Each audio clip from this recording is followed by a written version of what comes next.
తిండిబోతు దెయ్యం 32వ భాగం.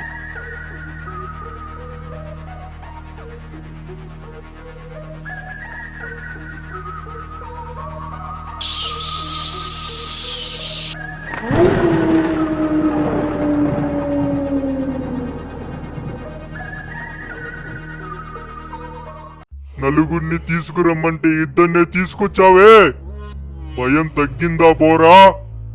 లేదు లేదు, ఈరోజు ఎలాగైనా పట్టుకుని వస్తాను. అలా జరగలేదంటే నిన్ను తయారు చేసిన ఈ చేతులతోనే నిన్ను అంతం చేస్తాను. ముందు వెళ్ళి పని కాని. నాకు ప్రాణం పోసిన దైవమని పూజించే లోపే నా పాలిట ఎముడయ్యాడు.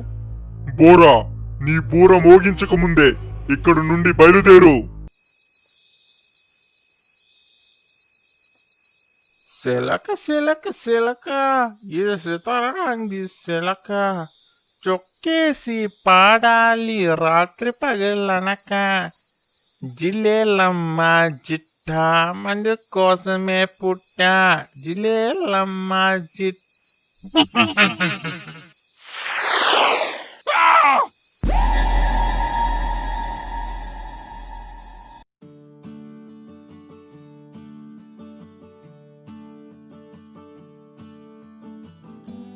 కైరా, నీకోసం గార్లు బూర్లు నీకిష్టమైనవన్నీ వండాను. వద్దమ్మా, నాకిప్పుడేం తినాలని లేదు, నువ్వు వెళ్ళు.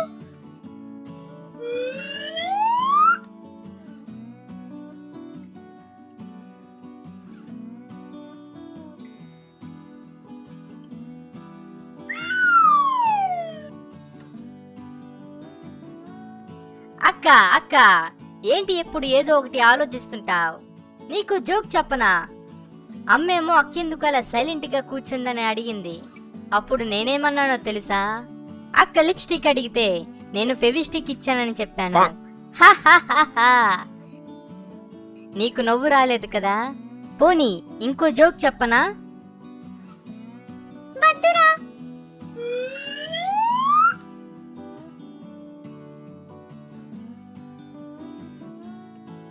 ఎరా అల్లుడా, మీ అక్క ఏమంటుంది? అసలు కనబడటమే లేదు. అక్క రోజు రోజుకి మనకి పూర్తిగా దూరం అయిపోతుందనిపిస్తుంది. తనని మనం ముందులా చూడలేమనుకుంటా.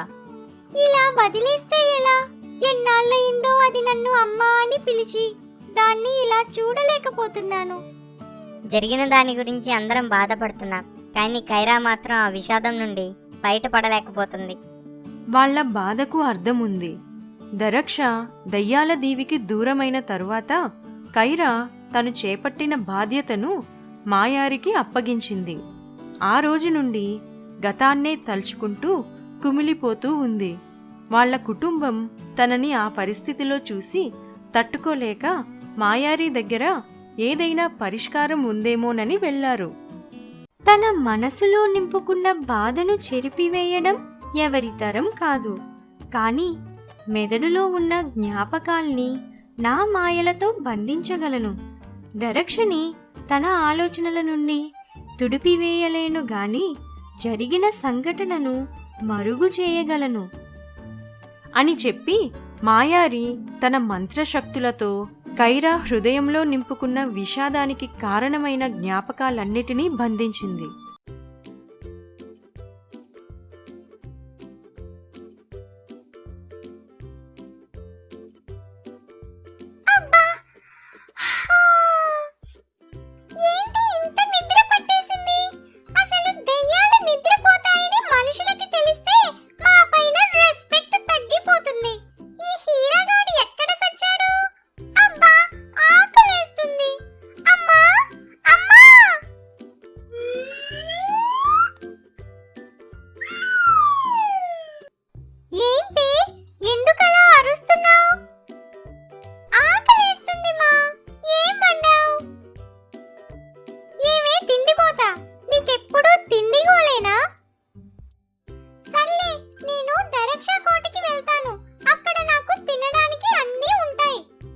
అని కైరా కోటకి బయలుదేరింది.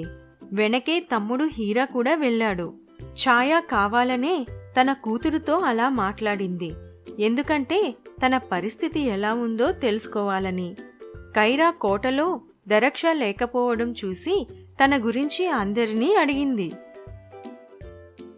దరక్ష ఒక ముఖ్యమైన పని మీద వేరే ప్రాంతాలకు వెళ్ళాడు. తను రావడానికి కొంతకాలం పడుతుంది. ఏం కైరా, సాయంత్రం పార్టీ ఉంది, వెళ్దాం, వస్తావా? ఏమయ్యో మావయ్య, నీ పార్టీలకు నేను రాలేనయ్యా. అక్కడ నీ కుప్పి గంతులు చూడటం నా వల్ల కాదు. మావయ్య చేస్తాడు భలే డాన్స్, అందుకే తనకు ఉన్నారు బోలెడంత మంది ఫ్యాన్స్. వెళ్దాం పదక్క, లేదంటే మిస్ అవ్వాల్సిందే ఈ ఛాన్స్. కొంచెమైనా లేదా నీకు సెన్స్? ఆపరా నీ సోది. ఫరా ఏవో వీడియోస్ చూస్తూ అంతలా నవ్వడం చూసి కైరా తను చూసే వీడియోస్ ఏంటో చూసింది. యూట్యూబ్లో ఫుడ్ కాంపిటీషన్ వీడియోస్ చూసింది. వార్ని, వీళ్ళు నాకంటే తిండిపోతుల్లా ఉన్నారు కదరా. ఒరే హీరా, నాకంటే తిండిపోతూ ఎవరూ ఉండకూడదు. పదరా, మనం ఆ కాంపిటీషన్ కి వెళ్దాం. కైరా దయ్యాల దీవి దాటి వెళ్లడం ఎవరికీ ఇష్టం లేదు. కానీ తను పట్టుపట్టడంతో హీరా ఇంకా అస్థిపంజరం తనతో పాటు కలిసి వెళ్లారు.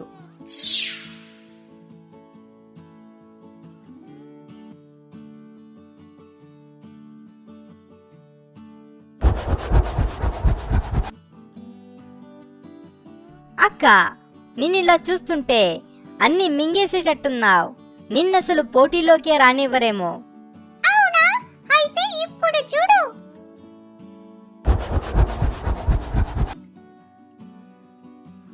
ఇలా నిన్ను చూస్తుంటే నాకే అనుమానంగా ఉంది ఏం తింటావని.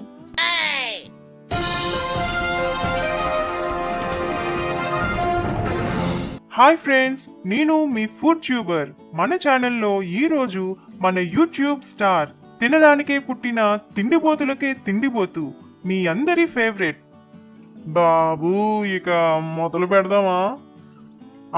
చూశారు కదా, పోటీకి నేను తయారంటున్నా మన రామన్న గారితో మీలో ఎవరైనా పోటీపడి గెలిస్తే వారికి అక్షరాల 1,00,000 రూపాయలు బహుమానంగా ఇస్తామన్నా మా పిలుపుకి ఇక్కడికి చాలా మంది విచ్చేశారు. అందులో ఒక్కరితో మాత్రమే ఈ రోజు మన యూట్యూబ్ స్టార్ రామన్న గారు పోటీ పడతారు. ఏందబ్బాయి, పోటీ అని పిలిచి మాట్లాడుతూనే పోతుండావు? అదే, ఇక పోటీ మొదలు పెడదాం.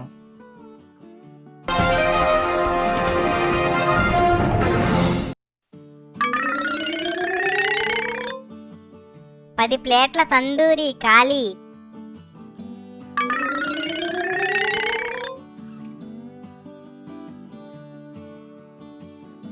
5 ఫ్యామిలీ ప్యాక్ బిర్యానీ ఖాళీ.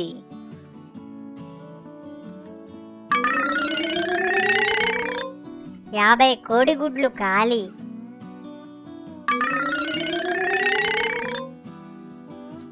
5 ప్లేట్ల మటన్ ఫ్రై ఖాళీ.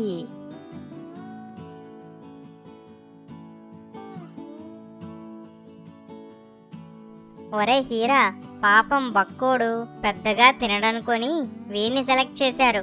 అక్కడుంది మన పాపని, వాళ్ళకి తెలియదు కదా. బాబు, అన్నీ అయిపోయాయి, ఇంకేమన్నా ఉంటే పట్టుకురా.